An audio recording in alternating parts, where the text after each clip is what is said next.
want to understand cryptocurrency policy, try these podcasts. The volume on Bitcoin and DC has recently been turned up to 11. As we saw from this week's hearing, federal regulators have their eye on cryptocurrencies. Coin Center has been working with federal policymakers for a while now, helping them understand the value of protecting and fostering this technology. Here are some podcasts that will update you on our work. On the Federalist Society's Free Lunch podcast, Coin Center Director of Research Peter Van Valkenburg talked about our most recent policy proposal, a federal alternative to onerous state-by-state money transmission licensing. Revisiting this system is something the chairman of the CFTC. And on the American Enterprise Institute's Political Economy podcast, Jerry lays out the nuances of what open blockchains are and why they are an important technology that is worthy of protection.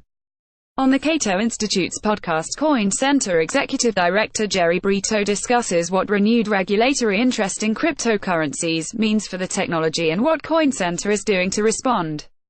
Link, tweet. Early bird tickets are now available for the Coin Center annual dinner.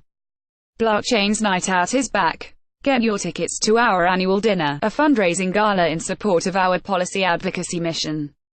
Coin Center Annual Dinner, May 14, 2018, The Plaza, New York City. Every year, some of the best and brightest of the cryptocurrency world gather after the first night of Consensus 2018 to meeting, mingle, eat, and drink. We'll be announcing speakers soon, but this is your chance to grab your tickets a little cheaper. Stay tuned for more information. Here are some pictures from last year's dinner.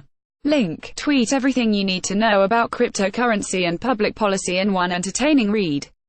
The ULC's model virtual currency regulation has been introduced in Hawaii.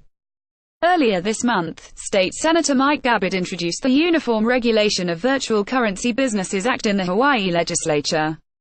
We worked with the senator on this initiative and are proud that he has taken the leadership on this issue. The Model Act was also recently introduced in Nebraska. Last year, the Uniform Law Commission, a private body of lawyers and legal academics from the several states, voted to approve a uniform model state law for the regulation of virtual currency businesses. We were highly involved in developing the Model Act's language, which gives the states a clear path for updating their money transmission rules in a way that accounts for this technology's unique characteristics such as shared custody over a multi-signature wallet.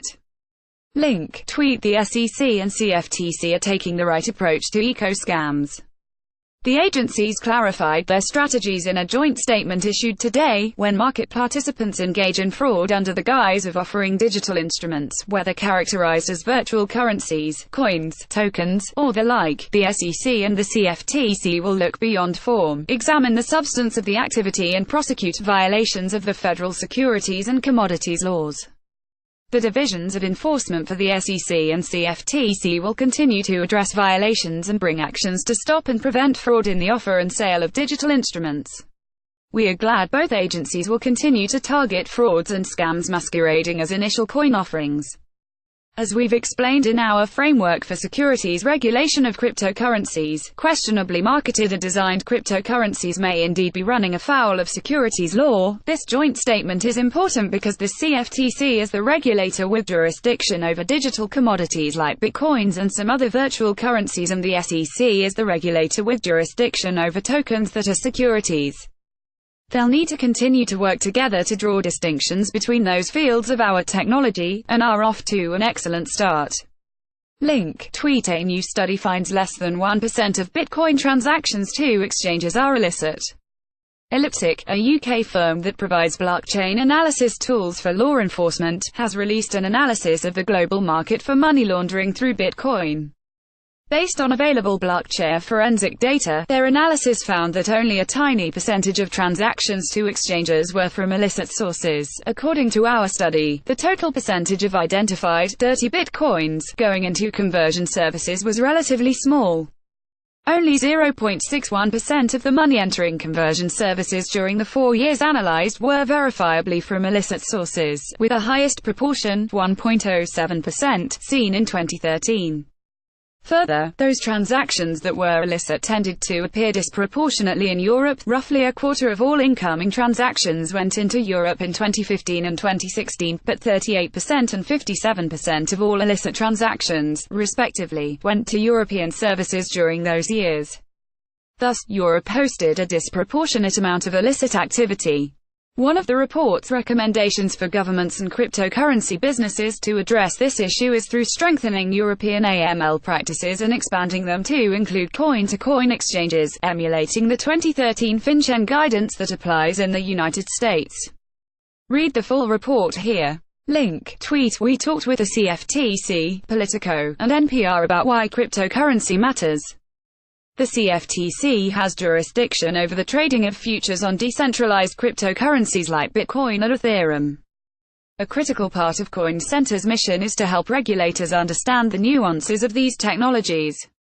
Our Director of Research Peter van Valkenburg did just that on the CFTC's podcast by explaining in depth what decentralized consensus really means and what it takes for a cryptocurrency network to be truly open. Read the transcript here or listen here. On the Politico Money podcast, Peter helped put the speculation driving cryptocurrency markets into perspective. It can be easy to forget that behind the excitement of cryptocurrency prices is the very real technology of decentralized networks.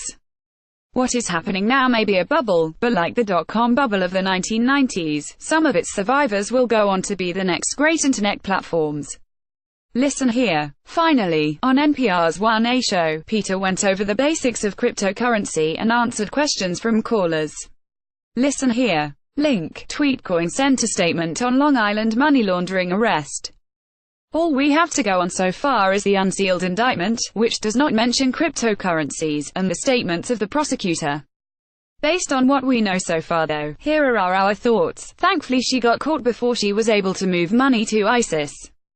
This suggests that law enforcement has the tools necessary to deal with this sort of money laundering even when it involves cryptocurrency.